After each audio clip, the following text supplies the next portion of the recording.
Hey everyone, welcome back to another episode of the Dark Angel podcast. Today we are with Max Graywall again, and this is episode 2 of our second season. Today we're going to be talking about the urge to isolate, always tired, never hungry, always in a bad mood, things like that. Yeah, just the feeling of kind of being at your absolute lowest. Yep, exactly. So, we're going to give you guys some personal experiences, some stories, and hopefully some advice to really help you guys in the long run. So if you want to start, take us away, and yeah. Yeah, so, this feeling of kind of being at a low place, it's when everything kind of hits you all at once. Everything kind of feels like it's going downhill. You're not getting any lucky breaks throughout the day. It's just bad day after bad day. You don't really feel like making yourself any food. You don't want to talk to anybody. You just kind of want to get it over with and kind of just be left alone, Yep. You're always in a bad mood. And like stuff like that, or the situations like that, can be very detrimental to kind of your character. Mm-hmm. Definitely your mental health. Yeah, your mental health, your character, because, when it feels like you lose day after day after day, you kind of change the way you approach things. You might not be as happy or positive in certain scenarios, and that snowballs into a very low point once you can kind of pull your head up and see where you're at, and that can be a very hard thing to kind of pull yourself out of. And I think that's kind of ultimately life in some sense, Definitely having to pull yourself out of a rut, consistently. Yeah. But it's not easy by any means. Yeah, definitely. People struggle with it their whole lives. Yep. And I feel like it'd be a lot easier if we all kind of shared what we were going through together and then made a push to kind of help each other. Exactly. Especially now that it's getting colder, sun setting earlier, it's not that same. We get that vitamin D all the time. There's that gloominess in New York in the winter that no one kind of really ever talks about. It's like that big elephant in the room. Yes, exactly. And it's something I feel like everybody struggles with a little bit, especially if you're on your own, your friends are at college, say you're at home, it's something very different. You're not surrounded by as many people as you normally are. You tend to see your family less. Everybody's really busy around this time of year until Christmas or whatever holidays you celebrate, and it's just it's not something that's easy, so we're going to kind of help you guys out a little bit, or at least try to. So the first thing I think we're going to talk about is where this comes from and what it is. I think, so where it comes from, I have found that it kind of comes from a result of bad habits. Okay. Kind of not taking care of myself first and making sure I take care of other people, or kind of doing what they need me to do. And I feel like I've always been able to bring myself kind of back a little bit more to who I am and to a better place when I kind of take care of myself more. And I focus on the things that make me feel good in the long term, not, short dopamine hits, but like long-term satisfaction, things that, I can look back on and we can be like, I enjoyed doing that, stuff like that. Okay. And, I think that's the easiest way to kind of pull yourself out of is to prevent it from kind of happening in the first place. Okay, yeah. It's not avoidable completely. Definitely not. But you can definitely lessen, how low you get or how hard it can be. Okay. Yeah, and so I'm going to kind of talk about me for a second. I've struggled with the urge to isolate for a very, very long time. Personally, I do like my alone time, but sometimes I get a little carried away with it. For me personally, it stems from my anxiety. So my anxiety, I have a little bit of social anxiety, which is, for those of you who know me, is probably really shocking. Yeah. And you'd probably be like, get out of here. I still find it hard to believe. So the urge to isolate really, really pertains to me. I get really anxious in large groups of people. I don't like, uncertainty in that aspect of my life. I'm not somebody who likes going out to parties. I'm not somebody who likes going to bars. I don't like that stuff for a multitude of different reasons. But those things cause me to, kind of stay to myself and, stay by myself.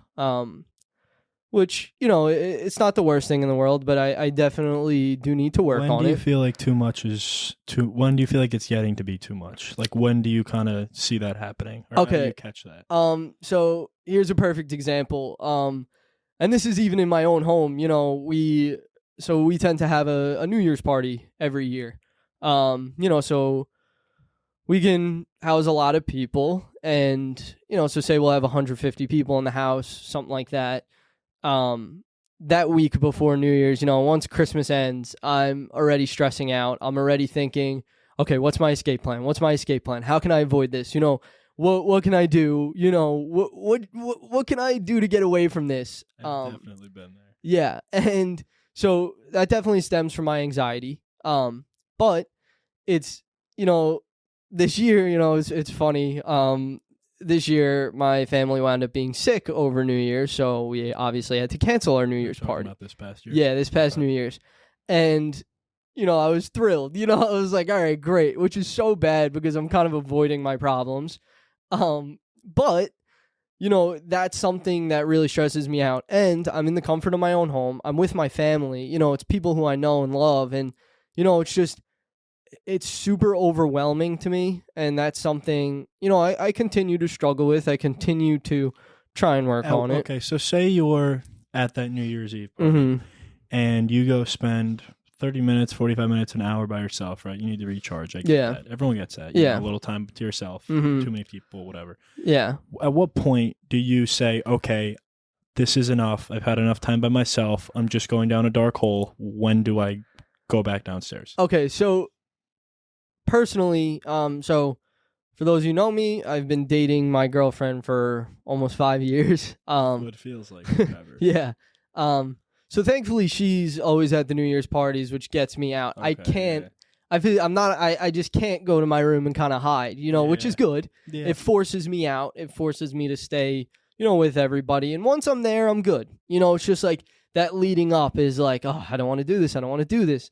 And for whatever reason, it's like, it's this, whatever, I have a, it's so hard to like put into words, but I don't like, areas of where I can't control things, so it's control over large groups of people. Exactly. And it stresses me out. I don't want something happening to people, people are drinking, people are, they're having a good time. Things can go wrong. Exactly. So. And that's where my brain goes to a lot of times. I get that. Yeah. But at what point, okay, say it's a third person, right? And they come up and they spend an hour or whatever. They spend some time alone. At what point would you say enough is enough? Like at what point do you kind of find that fine balance between alone time and avoiding people, which ultimately can lead you down that road? Yeah. Okay. Because you need socialization of some sort. Exactly. So, in the past, before I started dating her, I would really I'd stay in there for maybe an hour, and I'd come down. I'd kind of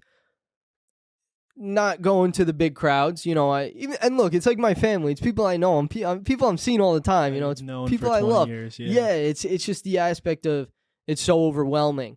But what I would say, what I do to myself, I force myself to kind of just come out. Look, take those 30 minutes, 40 minutes, whatever. It's like same thing on Christmas. I have a decently sized Christmas party, so I take those 30 minutes because this is strictly really just family. So I'll take those 30 minutes to the hour, I'll enjoy the time by myself. And I'm like, all right, let's go down, let's be social and, let's go have dinner with people and let's really enjoy the people who are here, and it's something you kind of have to get over, especially for me personally. I'd really, really suggest just getting over it, just pushing yourself. That sounds like it's not, like that sounds very basic. Yeah, but ultimately that's what it comes down to. Exactly, that's what it is. What I've realized too is like I will get anxious about something. I'm like, oh, I don't want to do that. I can't imagine. Like, oh, I got to go to work, and you know what I mean? Yeah. But then you get there. Exactly. And it's not as bad. It's all something that you created in your mind,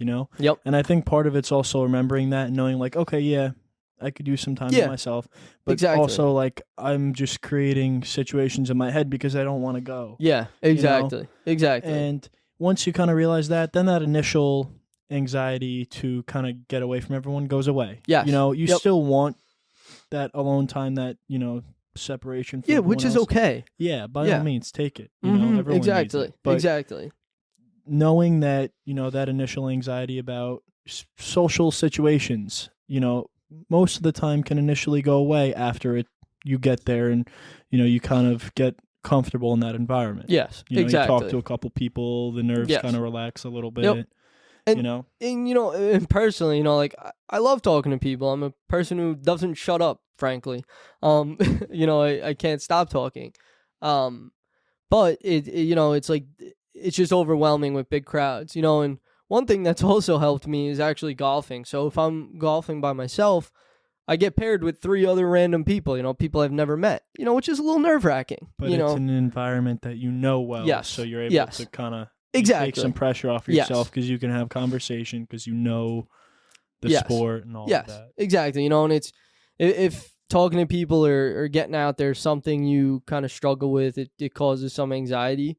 Seriously, yet again, just do it. You know, go out there, go meet people, go talk to people. There's like a fun thrill in kind of doing something that nerves you out a little bit, exactly. You know, like it's a lot, don't get me wrong. Yeah. But part of, you know, like you need to have good habits to keep you from falling into bad ones. Yes, exactly. You know, going out, you know, if you have something like golf, a sport you like to play, by all means, that's a great way to deal with all of the, you know, the mental stress, any depressed feelings you may have, anxious feelings you may have, you know, any kind of feeling you may have that doesn't sit right with you.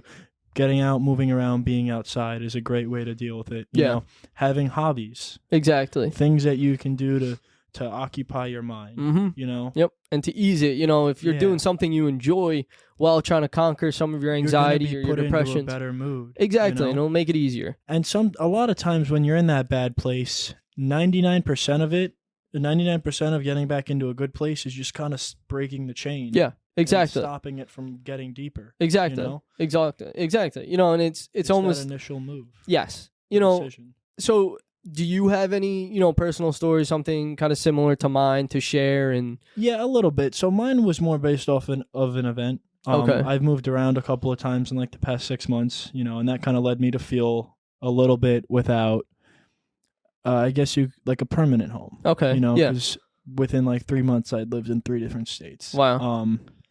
And it just when you feel like you don't have one place to kind of go back to and kind of call home, it can be a lot, you know, and you may not realize it, but it kind of put me in a place where I just didn't want to talk to anybody. Yeah.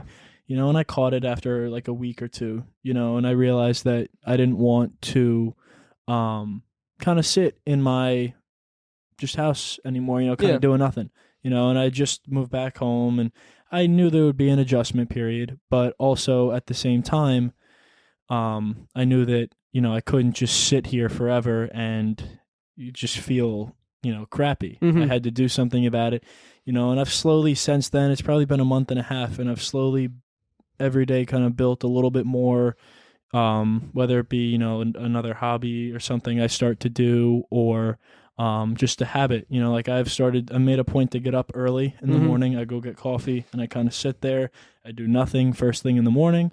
And, you know, that's my way of starting the day off with something good that I enjoy, and then I get to my day, you know, and I found that it makes it a lot easier when you can kind of fill your day with things you enjoy. Yeah. Or you fill the empty time in your day with the little things you enjoy, and it makes it a lot easier to navigate those tough moments throughout the day. Exactly. So, you know, something I want to get into with you, you moved to Florida, then you moved to North Carolina, and now you're back here. Or was it South Carolina? It was South Carolina, then Florida again. Then Florida again, and now back here. Yeah. So, you know, for me, that's like, oh my God, so much change, so much anxiety, you know, that would really, really stress me out. So I kind of want to get into that, you know, because that's something that's isolating. You know, you're doing this by yourself, right? It's not like you moved with a friend. You know, obviously Florida's different. You did move with a buddy. I had a couple teammates still down there. South Carolina, you're by yourself. You know, you moved back to Florida, you had your buddies, then you came back here by yourself. You know, so it's like, that's a super isolating thing, and you could really easily fall into a hole with that.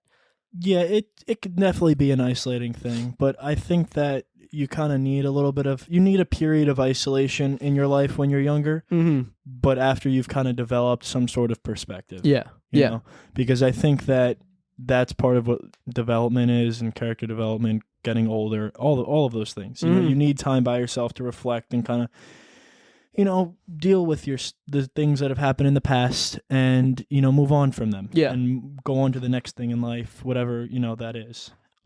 Sorry, continue. No, go ahead. I was just going to say, what are some good habits you attained from doing that? You know, because that's a complete period of self-isolation. So what are some good things that you did or bad things that you did? And so it wasn't a complete period of self-isolation. I had friends around me. I talked to my family every week. I don't want that to... Yeah. I was a normal human being. We talked every day? Yeah, we talked every morning for, exactly. know, an hour or so. Yeah, you know? exactly. But it wasn't so much isolating as it felt. It felt more isolating than it was. Okay. Because so much of it was new. Yeah. Okay. And when you're doing something new, you can feel like you are more alone and you stand out more. You know, that's just the nature of doing something new. You know, so when I was moving around, kind of going back and forth, the new things, you know, you notice how alone you are, but you also know it's new. It's a period of limbo. You know, that part's not too difficult. Okay. It's when you kind of get there and you get settled in, and you just don't have anything. You know. Yeah. Not that. Okay, let me rephrase that. When you just don't have that same kind of environment that you had at home when you were growing up, you know, and that's a huge like culture shock. Yeah, you know? Definitely. You grow up around friends, family. You go to school. You know most of the kids that you go to school with. You know, you talk to most of them in some capacity throughout high school, if not all of them. And it was just a different environment. You know, there's a lot more alone time, a lot more self-reliance, a lot more small talk. You know, a lot of people aren't like big fans of small talk. You know, you make a lot of small talk in the beginning when you first move somewhere because you don't know anybody. Yeah, exactly. You know, and that's just how you kind of start off. Yeah. But overall, it wasn't. If you find the good in it, like I found it to be very beneficial. Yeah, and you were super positive about the whole thing. Yeah, you know, initially I wasn't. Yeah, you know, and that was one of the bad habits I fell into. Was just you take one loss and you let it become the day. You know, something like that.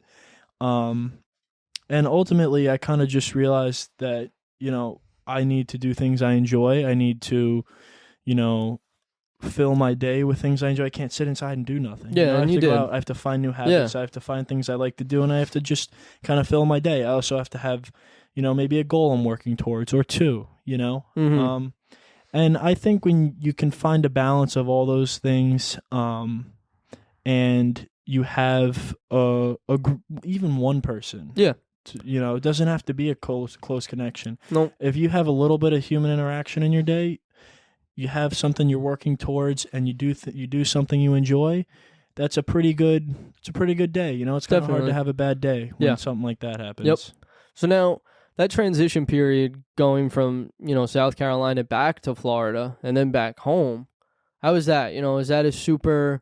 Would you say that was an isolating process? You know, because you had to kind of make some big boy decisions there. It wasn't something, you know, mommy and daddy could fix. You know. Yeah, that was very eye opening because the first time in my life I really realized, like, okay, you know, I make a decision right now, and it affects the next. Yeah. It affects the whole track of my life. Like I could see, you know, I was at a crossroad, you know, and you could kind of see the two different directions. I wouldn't say it was hard. No. I think it was overdue. Okay. You know, I kind of was maybe putting off the decision to come home. Yeah. You want to get into that? You know, what caused you to want to come home? And, you know, you had a lot on your plate. Yeah. There was a lot there was just a lot going on, and I just felt like I would have been better suited for it with a group of people around me, a support system of sorts, you know? And I think that perspective, helped me make those decisions along the way eventually. Because after a while I kind of was like, all right, well, you know I don't really want to do this, or I don't like this. Yeah. Over time, things kind of just figure themselves out. Yeah. 99% of dealing with like a bad mentality or a bad kind of, or a poor mindset or a bad mood or a really rough time in your life, I think 99% of it is not letting yourself continue to be negative, and then, Yeah. To also keep in mind that it's going to change. Yeah. Even if you don't want it to. Yeah. Exactly. It's always going to change. Exactly. And it may be bad now, it may be bad for years, but it's not always going to be bad. Yeah, exactly. Exactly. And that's one thing, I think, one habit to kind of throw into your life is seriously trying to look at things from a different perspective. Reflect. Yeah, You exactly. have to reflect. Yeah. You have to spend time reflecting, at least, maybe like once a month. Yeah, exactly. Just You just step back. Yeah. Pull yourself out of your in the moment kind of on the floor point of view life, Exactly. Something I remember from when you were contemplating either staying or moving back, we kind of just picked apart your life in a sense, and we were like, all right, let's step back. What's important to you? Exactly. Let's look at this from a different perspective, and it's good to kind of ask somebody else, because when you're in it, it's different. I had a different perspective. I was able to look at Max's life, not, I wasn't in his life, so I was like, all right, let's look at this. Let's look at this. What makes sense? What doesn't? Let's weigh everything out. And sometimes just having that conversation is really what you need to do. You got to speak things out. Most of the time, the answer. You just need someone to help you see that it's the right answer. Exactly. Exactly. And go with your gut. If you're telling yourself something, listen to it. You're most likely right. And look, to tie it all back together with, that kind of self-isolating, depressed state where you don't really want to eat or do anything, ultimately, your environment is a result of your daily habits and your daily thoughts and what you focus on. And what you prioritize. Focus on the good, you're going to have good things. Yeah, exactly. If you focus on the bad, you're going to be unlucky. Yep. You're going to have things go wrong. Yes. It's 100%. just ultimately you're in more control than you think, and you just have to remain level and kind of understand it's all a big process. It's a long game. Yeah, it's exactly. Exactly. It's not a short thing. Life's a long journey, Yeah.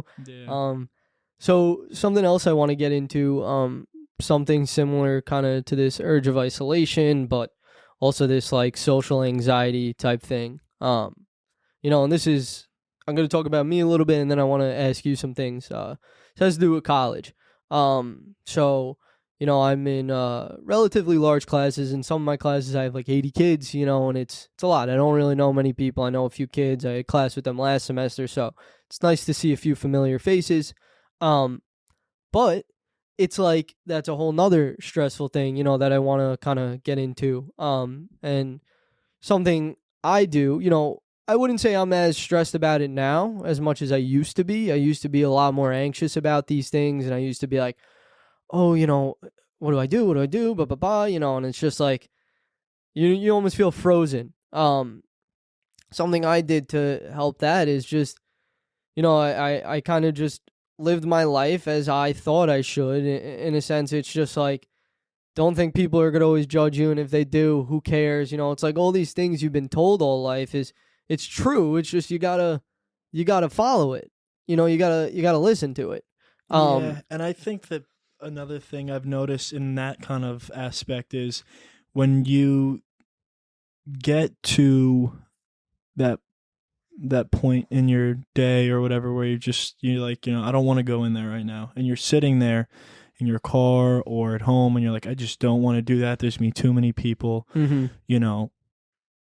You're overcomplicating it to some degree. Some degree. Exactly. Look, I understand people have anxiety that never goes away. Yeah, 100%. I understand that. Yep. But you still have to make the effort. Yeah, 100%. If you don't make an effort, there's not going to be a change. Yes. Yes. And the other thing I did, I gave it less focus. Yeah. So I was like, you give power. If you give power to those things, they have power over you. Exactly. And especially with anxiety, for those of you who have it, we create these unrealistic, expectations in our head. We're like, this is going to happen. This is going to happen. And, it's just not realistic, so I had to kind of be like, nothing's going to happen. I'm in class. Everything's all right. My rule is if the question you're asking yourself starts with what if, then you just discard it. Yeah. Exactly. Because it's your brain creating a scenario. Yes, exactly. If the question doesn't start with what if, then it's a reasonable doubt. Yes. But if it does start with what if, this applies to any kind of overthinking. Yeah. If you're saying, oh, well, this could happen, or that's a what if question. Yeah. What if that happens? Stop. Yeah. Just simply like change your, go think about the food you ate last night. You know what I mean? Like literally anything. You got to shut your brain off almost. Yeah. You just need to distract yourself. Exactly. Now, you're doing classes online, right? So you're away from people, you're not in a traditional school setting. How is that? Is that causing you to now, kind of avoid people in a sense? Is it kind of, feeding into that anxiety? I've always had huge anxiety in class. Yeah. Mm-hmm. I've never raised my hand ever in any class I've ever been in. But I don't know. It's tough. It's different. I mean, every class is different. Like, if they were to go ahead and throw me into a group, with random kids I've never met, sure, that's a little anxious. Yeah. So what do you do in a situation like that? Nothing you can do. You're in class and they put you in a group. You just got to, you got to do it. In certain situations, you just don't get a choice. Yeah. And exactly. you just thinking about how bad it is doesn't help you because it gives that thing that much more power over you. Yeah, exactly. Another thing is, like, I don't really fully pay attention in class. So, like, if someone does call on me, I will be anxious because I don't pay attention enough really to know the answer sometimes. Okay. But a couple of my classes are also hybrid. So, like, I don't know, like, I have a weird feeling sometimes my camera's on when it's not. And I think people are, like, watching me do something. Like, once you're, just like a classroom of people, like, I carry my computer into the kitchen and, like, I'm on camera technically, or if my camera's off, whatever. That's anxious a little bit for me. Okay. Just like that classroom aspect. But I'm just not comfortable there. Okay. I haven't spent too much time there. Yeah. And as class goes on, I get more comfortable. Yeah. Okay. And you were out of school for what, a year? About, yeah. So that's another thing, I haven't been in person since high school. So how is that? You went from, obviously being in school in high school to now not being in school, and then now you had to transition to being in school again, which is another big change. Personally, I'm not good with change, right? So I don't like change. I like change every so often, which is good. That's good that you a little do. bit of it. Yeah. Okay. Yeah. I'm not a person who's good with change. So not having been to an actual class since high school, I mean, I'm sure if I walked in, I'd feel a little uncomfortable. Yeah. But we went to school for so long. Yeah, exactly. We're creatures of habit. Yeah, like it was, 2 years of not being in a classroom and 13 of being in a classroom. Yeah. Yep. Yeah. I don't know. I'm sure there'd be social anxiety there, but I would be okay with that. Okay, which is good. Yeah. There's going to be social anxiety with anything. Yeah, exactly. Exactly. So it's so funny. So my brother, he's someone with no anxiety. He could step into a room. He's on the quieter side until you get to know him. He's not quiet. But he's somebody who, I look at it. I'm like, damn, like he's so comfortable being around people. And not that he's in your face at all. Like he's quiet. Like I said, unless you get him going. Like if you get him out of his shell, he's good. But he's not like shy. It's just he doesn't want to be the center of attention. Whatever. But he's never had that social anxiety. He can step into a room and he's not thinking like, oh, are these people looking at me? Or are they looking at me? What's going on? He's just, he's just doing his thing and nothing bothers him. That also, there's so many things that come into play. I mean, like he could be an extrovert. He could like being around people. Yeah. Well, it's so funny. He could just be super comfortable. Exactly, and that's what I think it is. He's super comfortable. He's super confident. He just probably doesn't overthink it. He doesn't, and that's what it is. He probably doesn't even think about it at all. He doesn't. I gotta go somewhere. I'm gonna go there, and then I'm gonna go home. Exactly. That's exactly what he thinks. It's like, to simplify things, it makes it better. You're not overthinking, you're not overcalculating. I'm a super analytical person. I like to divulge into every situation. You like to know the why behind everything. Exactly. Which is good. Which is good and bad, but you have to know when it plays to your disadvantage. Exactly. Like when maybe too much is too much. Yes. Or when it's the wrong time. Exactly. And that's another thing I got to work on. Ultimately, I think this whole mindset and all of that comes down to taking care of yourself, and you have Yeah. to take care of yourself. Yeah, You have to exactly. know yourself well. Exactly. And I don't think people spend enough time by themselves. And Yeah. if there was one thing that I could hope that someone takes away from this, it's that you have to put the effort in every day to try and not feel bad. Yeah. And that's a hard thing to do. Yes. Because you don't have energy every day. Exactly. It's something that no one's perfect with. Yep. But if you can do it more times than not, you'll be pretty well off. Yep. And if someone could just take that one thing away, then I consider that successful. Yeah, I agree. Is there anything else you'd like to touch on, before we end this? I think feel this like was we've touched on it. Yeah. all. Yeah, and then, another thing I want to say, seriously, I appreciate all you guys who are listening to the whole thing, and just tuning in. I'd really appreciate for you guys to, share this, get this out there. We want to help as many people as we can. I hope you guys are liking the new series. If there's anything you guys would like us to talk about or any knowledge we have on things, we'd be more than happy to share. I seriously just want to thank you guys. Is there anything else? Yeah, look, I hope that this reaches as many ears as it possibly can. Yep. You've put in a lot of work to make this podcast, something that everyone of everywhere can listen Yep, to. we're getting there. Regardless of your situation. Yeah. So that's all I got to say, Yep. guys.